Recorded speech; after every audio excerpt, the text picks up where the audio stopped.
Le mercato du FC Barcelone continue d'évoluer et plusieurs dossiers importants attirent l'attention des supporters blaugrana. Comme souvent pendant cette période, certaines informations apparaissent rapidement et provoquent immédiatement beaucoup de réactions. Deux sujets reviennent particulièrement ces derniers jours: la situation autour de Julián Álvarez et les informations concernant Marc Casado. Commençons par le dossier Julián Álvarez, qui continue de faire parler depuis plusieurs semaines. L'attaquant argentin reste régulièrement associé au FC Barcelone et son nom revient parmi les profils offensifs les plus évoqués lorsqu'il est question du futur du club. Plusieurs informations relayées récemment indiquent que le joueur verrait positivement l'idée d'un projet sportif à Barcelone.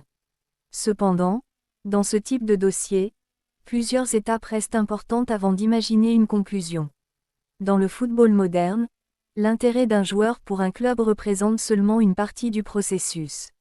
Même lorsqu'un joueur apprécie une destination ou qu'un projet lui semble intéressant, les négociations entre les clubs restent souvent la partie la plus difficile. C'est précisément ce qui semble être au centre des discussions actuelles. Selon certaines informations relayées, des chiffres importants circulent autour de ce dossier. Mais lorsqu'il s'agit de transferts majeurs, il faut toujours garder une certaine prudence. Plusieurs montants apparaissent régulièrement dans les médias pendant un mercato et certaines discussions évoluent très rapidement. Les négociations modernes dépassent largement le simple montant affiché dans les journaux.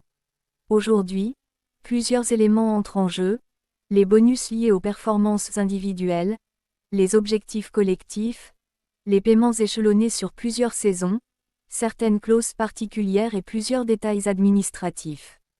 C'est pour cette raison qu'un dossier considéré comme compliqué peut parfois se débloquer rapidement, alors qu'un transfert vu comme presque terminé peut soudainement ralentir.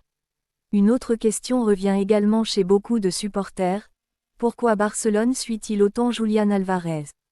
Lorsqu'on observe son profil, plusieurs éléments attirent immédiatement l'attention. Julián ne représente pas seulement un attaquant capable de marquer des buts. Son activité sur le terrain dépasse largement cette fonction. Il participe au jeu collectif. Il effectue beaucoup d'efforts sans ballon. Il presse constamment les défenseurs.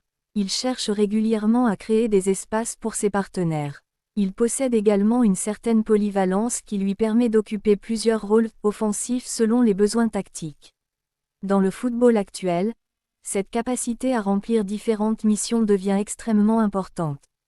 Avec Hansi Flick, plusieurs indices donnent l'impression que Barcelone cherche progressivement à construire une équipe plus intense dans les transitions, plus agressive dans la récupération et plus dynamique dans ses mouvements offensifs. Le profil de Julián semble correspondre à plusieurs de ces caractéristiques. Mais pendant que ce dossier continue d'évoluer, une autre information attire également l'attention: la situation de Marc Casado. Selon certaines informations relayées récemment, l'AS Monaco suivrait attentivement sa situation et des discussions avancées seraient évoquées. Pour beaucoup de supporters, ce dossier possède une dimension particulière.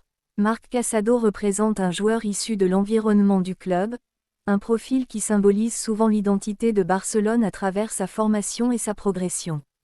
Comme beaucoup de joueurs passés par le centre de formation, son évolution suscite naturellement une attention particulière chez les supporters. Mais dans le football moderne, chaque décision dépend aussi du contexte sportif.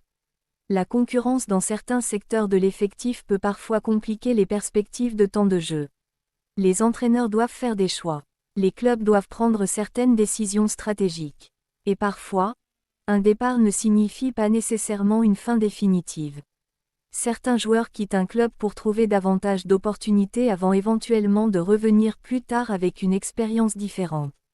Du côté économique également, certains mouvements peuvent influencer les plans du club. Les départs peuvent offrir davantage de flexibilité financière, ce qui peut ensuite avoir un impact sur d'autres dossiers pendant le mercato. Aujourd'hui, la direction sportive menée par Deco continue de travailler sur plusieurs fronts simultanément: renforcer l'effectif, gérer certains départs et préparer le futur du club. Les prochaines semaines pourraient donc devenir particulièrement importantes. Certaines discussions pourraient accélérer, d'autres pourraient évoluer différemment. Mais une chose semble claire: Barcelone continue activement à construire son avenir avec l'objectif de retrouver durablement sa place parmi les références du football européen. Yeah.